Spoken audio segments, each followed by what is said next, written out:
Nah, teman-teman, kali ini kita akan bahas lagi mengenai soal-soal yang sudah keluar di UTBK SNMPT 2024. Itu di gelombang yang pertama, ya. Nah, jadi ini di hari 1 dan hari 2. Nah, berdasarkan riset dari Kak Frans, ternyata soal-soal yang mereka keluar itu banyak banget di channel YouTube Kak Frans, ya.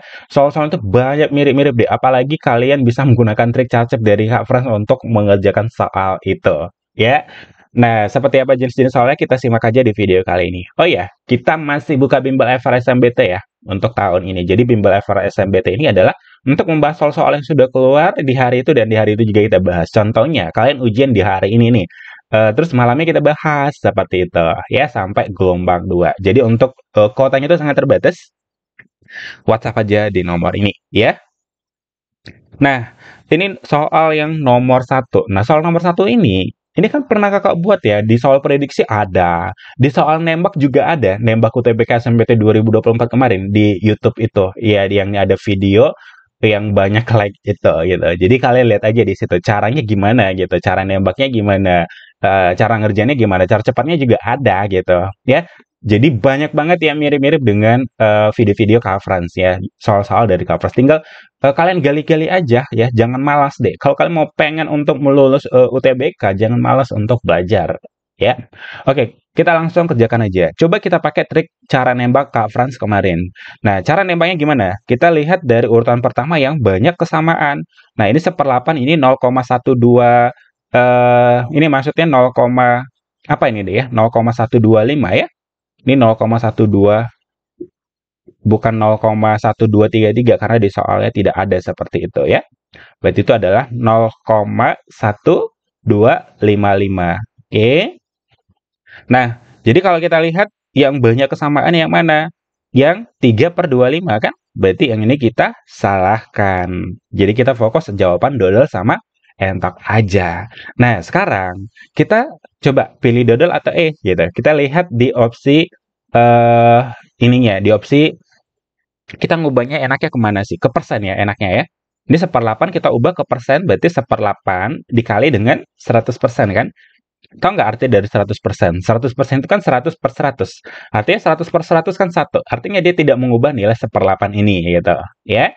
Nah, berarti 100 dibagi dengan 8 sama dengan 12,5% atau 12,50 boleh. Ya, mau 0 banyak banget pun sama aja sih nilainya itu ya. Nah, 0,125. 0,1255. Kita mau ngubah ke persen, berarti kita kali 100% aja. Berarti itu menjadi 12,55%. Terus 3/25. Berarti kita ubah ke persen, kita kali 100%. Berarti sama dengan ini, bagi ini berarti 4. 3 kali 4 sama dengan 12%. Ya, lanjut. Itu adalah 12,25%. Nah, sekarang kita ngurutin dari yang terkecil. Dari yang terkecil, ternyata kita lihat yang paling kecil itu adalah yang ini. Yang ini tadi tuh punya siapa? 3/25 ya? Betul, 3/25. Nah, setelah 3/25, yang paling kecil siapa lagi, Dek? Gitu. Yang paling kecil adalah 12,25%. Nah, bukan yang ini ya. Terus setelah itu siapa? Seperlapan kan? 12,50. Terus 0,1255. Jadi jawabannya adalah dodol. Simple sekali. Sebenarnya kalian bisa kerjakan ini hanya sekian detik aja menggunakan trik cacap dari Kak First, apalagi ada trik nembaknya gitu. Oke, kalau gitu kita lanjut ke pembahasan soal nomor 2. Nah, soal nomor 2 ini hitungan yang sederhana sekali. Ya, tapi soal isian. Tuliskan jawaban Anda dengan bilangan caca. Tahu nggak arti bilangan caca? Bilangan caca itu adalah dari 0, 1, 2, 3, dan seterusnya. Ya. Oke, sekarang kita jawab soal ini. Ini macam nggak soal sih sebenarnya. Berarti 6 ditambah dengan akar 16 kan 4 ya. Nah, dibagi dengan 2 ditambah dengan dodol, tambah D sama dengan 11 gitu. Nah, teman-teman ini prioritasin dulu ya pembagian sama perkalian ya. Berarti 6 ditambah dengan 4 bagi 2 ya 2 gitu, ditambah dengan D sama dengan 11. 6 tambah 2 8. Berarti pindahkan ke sana ya. 8 tambah D sama dengan 11. Berarti D sama dengan 11 dikurang dengan 8. Berarti D sama dengan 3. Jadi, nilai D kita itu adalah 3. Oke, paham ya sampai di sini ya. Kalau gitu kita langsung lanjut ke pembahasan soal nomor 3.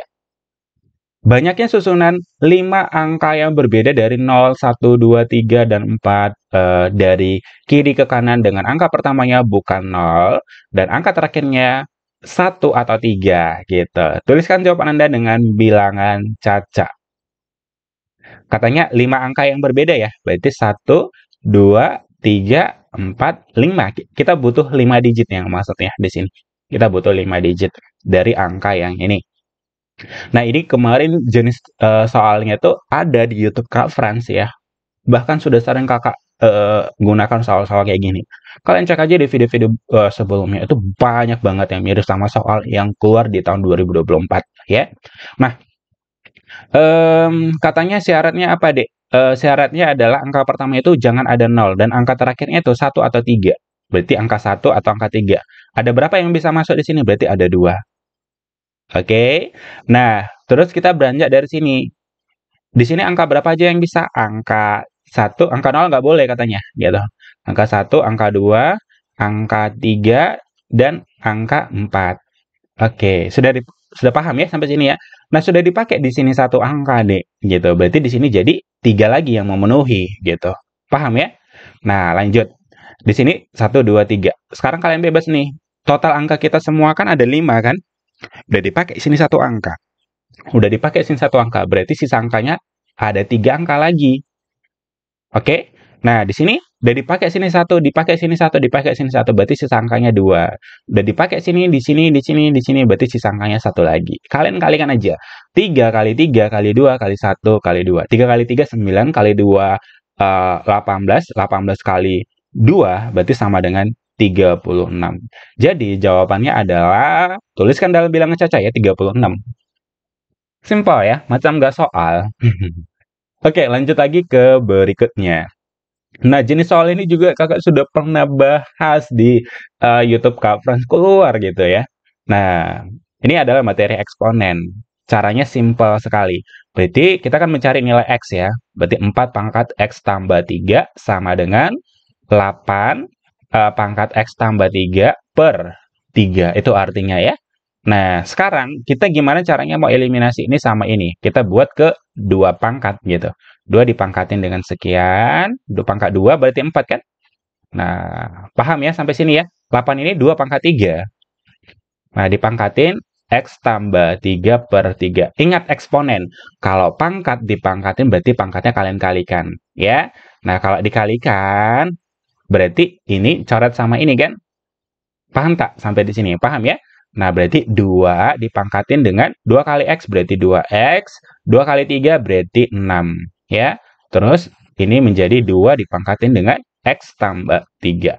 Ini coret. Berarti 2X ditambah dengan 6 sama dengan X tambah 3. Yuk, samakan sejenisnya. Ya, kalian boleh samain yang sejenis. Ya, berarti yang huruf ke kiri boleh ya.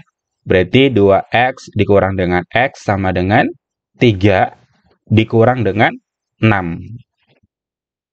Boleh ya, seperti itu ya. Nah, berarti 2X dikurang dengan 1X berapa? Berarti sama dengan 1X. Oke. Nah, lanjut. 3 dikurang dengan 6 berarti sama dengan minus 3. Nah, jadi jawabannya itu adalah yang opsi bola. Oke, lanjut ke soal berikutnya. Nomor 5. Nah, nomor 5 ini mirip sama soal tahun 2023 ya, dan kita sudah pernah bahas ya. Nah, tetap materi eksponen ya. Tadi seperti Kak Frans bilang tadi kalau pangkat dipangkatin berarti pangkatnya kita kalikan. Berarti 6 pangkat 21 dikali dengan sepertiga berapa tuh? Berarti 6 dipangkatin dengan 7 kan? Paham ya? Karena 21 kali sepertiga gitu. Nah, ini coret, ini jadi 7. Paham?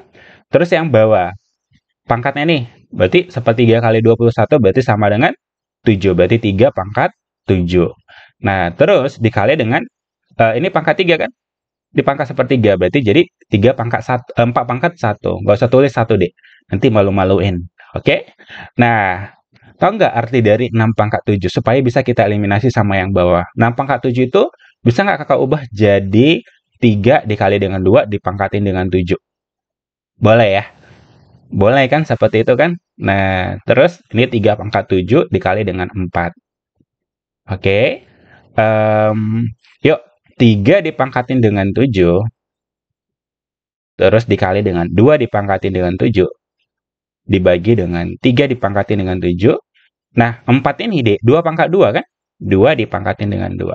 Dek, ini coret aja kan? Ingat eksponen, kalau pangkat itu dibagi berarti pangkatnya dikurang aja. 7 kurang 7 habis. Ya, ini habis aja.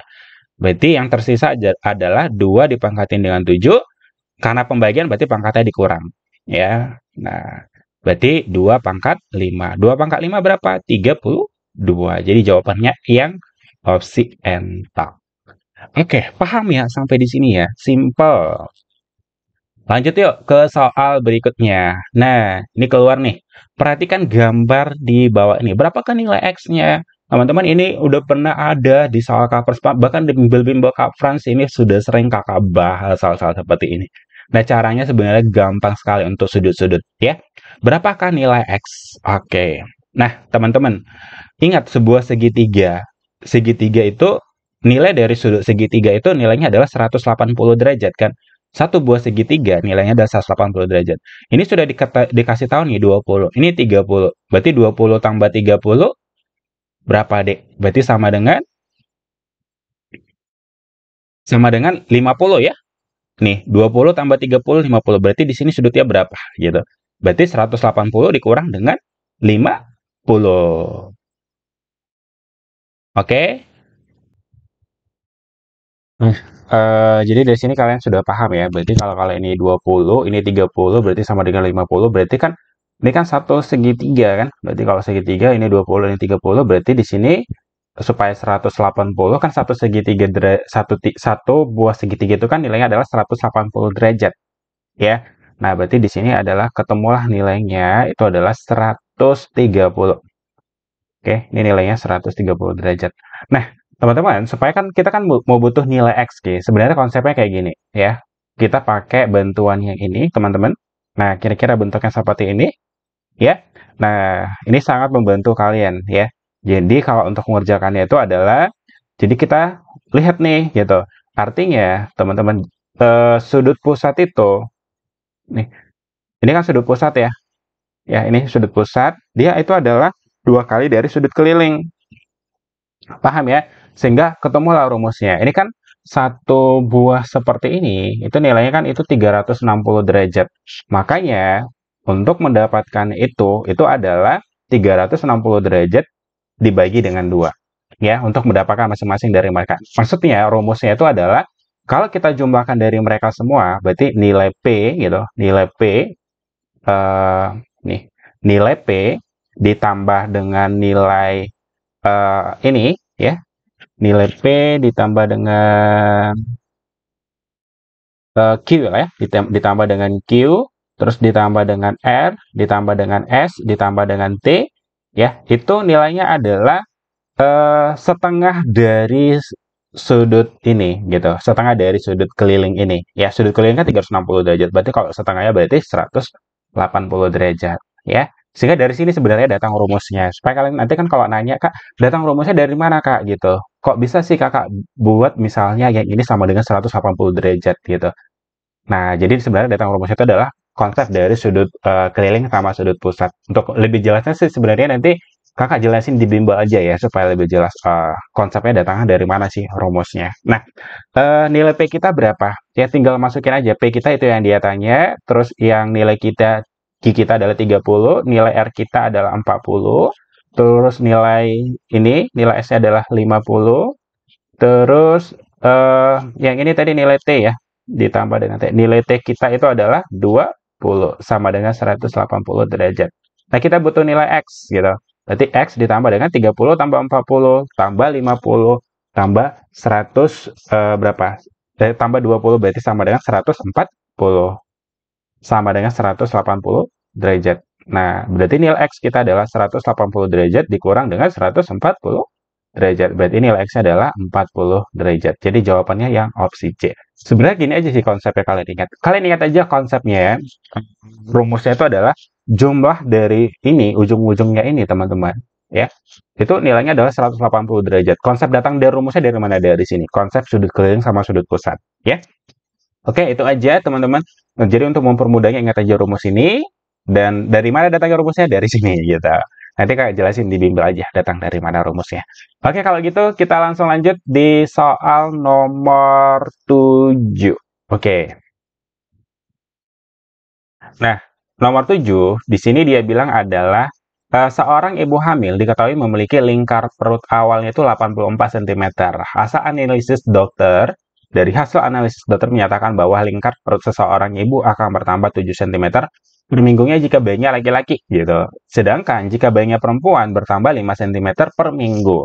Tentukanlah diameter perut setelah 4 minggu jika bayinya kembar. Nah, kita cari dulu ya. Kita cari dulu kan kalau misalnya lingkar perut ibu pertama-tama mula-mulanya kan 84 cm. Kita cari dulu lingkar sekarang sih ya. Lingkar sekarang berapa? Ya. Lingkar sekarang itu berarti lingkar awal ditambah dengan karena bayinya laki-laki kembar dan perempuan, ya laki-laki dan perempuan ya kembarnya ya. Nah, jadi kalau laki-laki dia per minggu naik 7 cm, berarti 7 cm dan kalau perempuan naik 5 cm. Kita butuh berapa minggu? Kita butuh 4 minggu. Ya, berarti lingkar sekarang, itu lingkar awalnya 84, ditambah dengan 7 tambah 5, berarti sama dengan 12 dikali dengan 4. Berarti sama dengan 84 ditambah dengan 48. 84 ditambah 48 sama dengan 132 cm. Inilah lingkar ibu sekarang, lingkar perutnya. Nah, kita bilang lingkar perutnya itu ibu itu sekarang ini, gitu. Nah, arti dari ini lingkar 132 cm itu kan menyatakan keliling kan? Ya, keliling dari ini itu menyatakan adalah keliling lingkaran 132 cm. Rumus keliling lingkaran apa, Dek? Rumus keliling lingkaran itu adalah bisa pakai 2VR atau V kali D ya. V kali D sama dengan 132. Nah, berarti nilai D-nya sama dengan 132 dibagi dengan V. V itu nilainya berapa? 22 per 7 atau 3,14 ya. Karena ini bisa dibagi dengan 22, kita pakai 22 per 7 aja ya. Berarti D sama dengan 132 dibagi dengan 22 per 7. Atau naik ke atas, ini menjadi 132 dikali dengan 7 per 22. Ini coret sama ini, 132 dibagi dengan 2, itu nilainya adalah 6. 6 dikali dengan 7 sama dengan 42 cm. Jadi jawabannya yang opsi C. Oke, mungkin ini dulu untuk pembahasan video, untuk pembahasan soal yang sudah keluar di soal UTBK. Jadi please like untuk pembahasan selanjutnya. Jadi teman-teman, saya harapkan kalian like dulu supaya saya untuk ngupload lagi video berikutnya. Oke, kalau gitu kita langsung lanjut di video berikutnya. Bye-bye.